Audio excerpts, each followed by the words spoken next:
describe it, kind of like looking at it through the coffee filter at times. We're talking low to mid 20s on the plateau and upper 20s down through the valley and areas to the east. A light northwest wind, but enough, maybe 5 to 10 miles per hour to make it feel more like low 20s really throughout the day.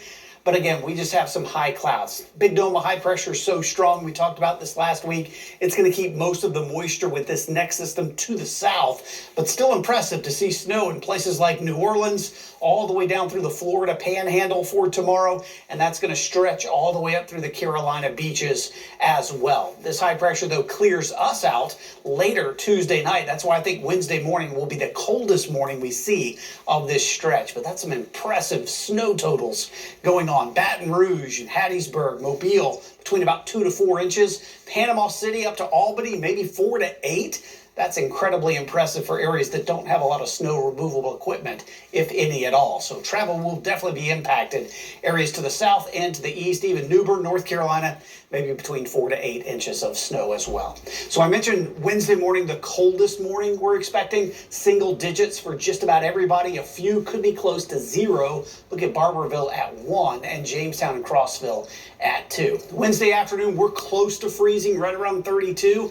I think areas along and north of I-40 probably not going to get above the freezing mark. To the south is probably the better bet. But again, if we don't get there, we're back below freezing Thursday morning with everybody in the teens. And as I said last week, it's maybe midday Thursday before we get above the freezing mark.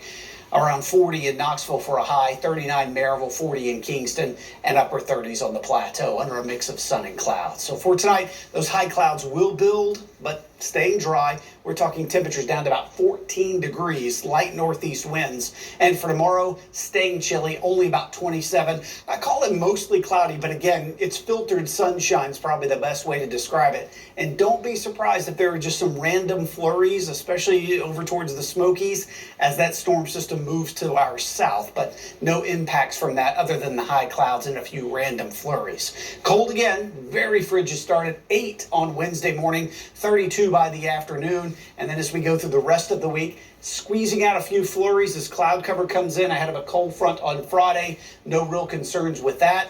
Closer to average Saturday. Look at that high of 47. That's within a degree of our average high, but then we're right back to some moisture moving in late weekend into early next week. Could actually start as a very light wintry mix on Sunday. We'll see about the timing of that, but at this point, it doesn't look too significant. More just like a chilly rain as we wrap up the weekend and head into next week. Don?